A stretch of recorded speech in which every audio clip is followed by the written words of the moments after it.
Alarobia faha efatra amby roapolo martsa roa amby roapolo sy roa arivo miarabanao tonga soa tagnatin'ny sampagna fampahalalam-baovao ary ampanajagna no agnasany anao magnaraka izegny hatramin'ny farany.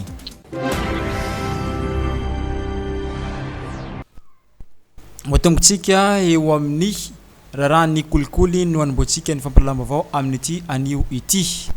Tafajoro vonjimaika eto Antsiranana ny pôle anti-corruption izay hita ao amin'ny cour d'appel Antsiranana. Vaovao entiny namanay Bezara Stanio. Araka ny lalagna vaovao mikasiky ny pôle anti-corruption 2021-015 ao amin'ny article numéro 3 izay milaza fa ny paky ao Mahajanga no misahagna ny eto Antsiranana mandra-pahitagna fa mahafeno fepetra ananganagna azy aty an-toerana. Omaly dia nampafantarigny ireo mpisolo vava ny fisian'ny rafitry izay apetraka vonjimaika ao amin'ny cour d'appel de ny paky na ny pôle anti-corruption. De ny toy zegny ny antia izay niantsoagna OPJ na office de police judiciaire. Anisan'ny zavatra takigna amin'izy ireo ny agnano enquête araka ny lalagna o ny fagnazavagna nataon'ny Ramatoa Ranorinina lehibe ny fampanoavagna ambony ao amin'ny fitsarana voatokana iadina amin'ny kolikoly ao Mahajanga. Amin'ny resort territorial ny cour d'appel Antsiranana zany ny compétence territoriale ny paky Mahajanga araka ny lalàna vaovao zay misy ka zany alohany andraisanay ny asa ty zany dia tokony iona amin'ny mpiatsehatra rehetrarehetra zany zay indrindrindra ny OPJ zay manao enquête dia tsy maintsy andefa dossier any aminay dia zay zany no antony ahatongavanay aty zany.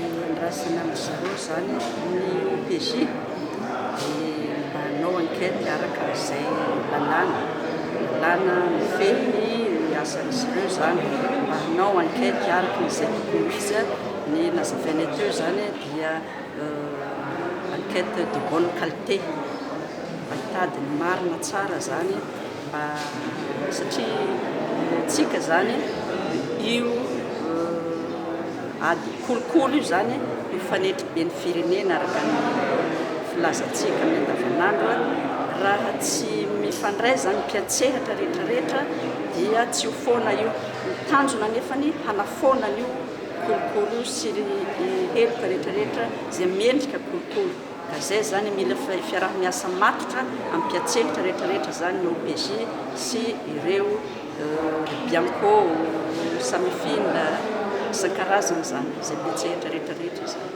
Ny CSI Bianco Samifina paky ary ny agence de recouvrement des avoirs illicites dia tafiditra tanteraka ao agnatin'ny système d'anticorruption hoy ny fagnazavagna nataon'ny Ramatoa Ratiarsoa ary Maefa coordinatrice nationale des PAC. Ao anatin'ilay atao hoe système anticorruption ny CSI Bianco Samifina PAC ary le atao hoe agence de recouvrement des avoirs illicites izay andrasana ny fametrahana azy. Dia mahasamihafa ny PAC zany sy Bianco dia zao ny Bianco manao ny investigation, manao enquête préliminaire. Rehefa vita an'izay zavatra izay dia alefa ny dossier mankany amin'ny pôle anticorruption. Dia eo zany ny PAC fitsarana le PAC dia raha ohatra ka mitombona moa ny investigation natao dia manonona ny sasy répression. Tsy mitombona moa dia ohatra ny fitsarana rehetra mivoaka. Eto zany dia efa manatsidika sahady fa mba ampahafantarana izy fotoana izay ho avy aty anao porte ouverte dia ampahafantarana ny vahoaka eto Antsiranana ny hoe inona tsara moa zany ny pôle anticorruption. Le PAC tena fitsarana ao anatin'ny ministère justice.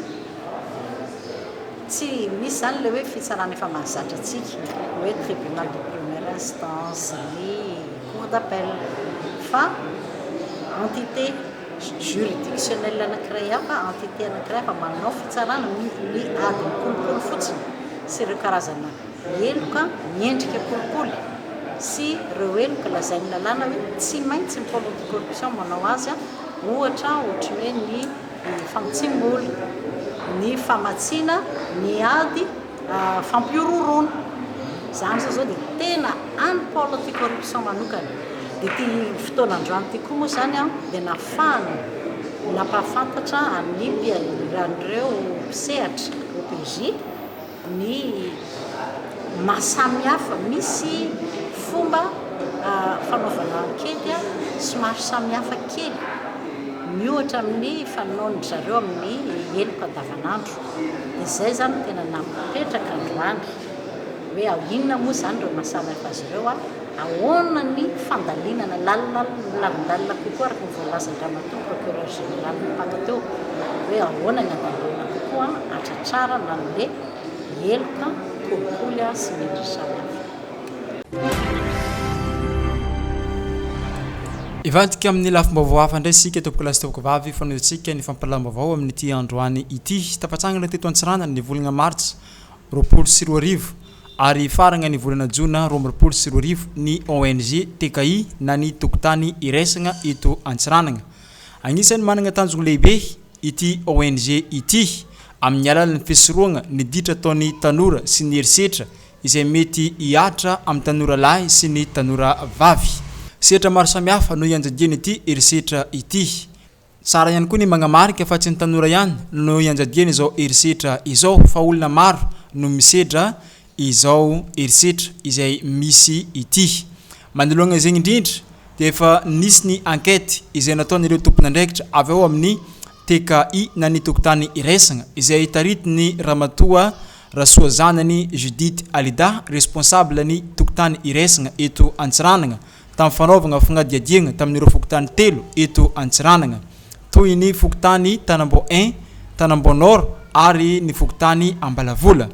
Nandritra izany fagnadiadiagna izay nataon'ireo tompon'andraikitra avy ao amin'ny tokotany iraisagna izay nitaritiny Ramatoa Rasoa zanany Judith Alida dia fantatra fa ny 570 isanjaton'ny tanora tagny amin'ny taogno 2020 dia tafiditra ao agnatin'izegny herisetra izegny ho iatrany ny fagnazavagna izay entin'ny Ramatoa Rasoa zanany Judith Alida.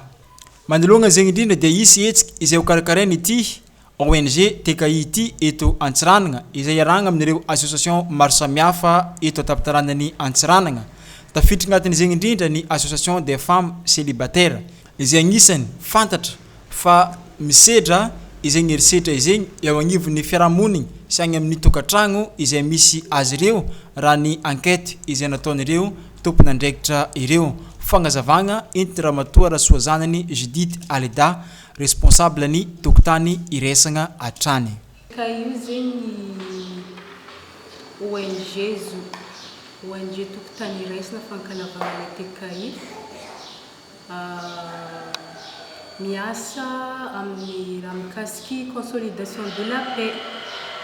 Dia zay zao zegny miasa dans le cadre ny projet PBF Vanille na hoe prévention de la violence, de la délinquance juvénile et de l'insécurité dans les régions d'Iana et Sava. Et reproduction des adolescents et des jeunes. Sensibilisation à tonezeni iarang amin'ny association Agifas. Et manaraka zegny koa zegny dialogue zegny entre entités épisehatra agnatin'ny zegny association des femmes tsy miala zegny association des femmes satria femmes célibataires ny tiako volagny satria zegny agnisan'ny raha nazonay tamin'ny valin'ny enquête nataonay tamin'ny quartier tagny zegny ankamaroan'le zaza maditra zegny zaza taizeny viavy tokana zegny viavy célibataire dia ireo ndray tsy afaka miala agnatiny zegny. Dia association des jeunes koa zegny ka igny amzo média commune sy direction ny jeunesse et sport.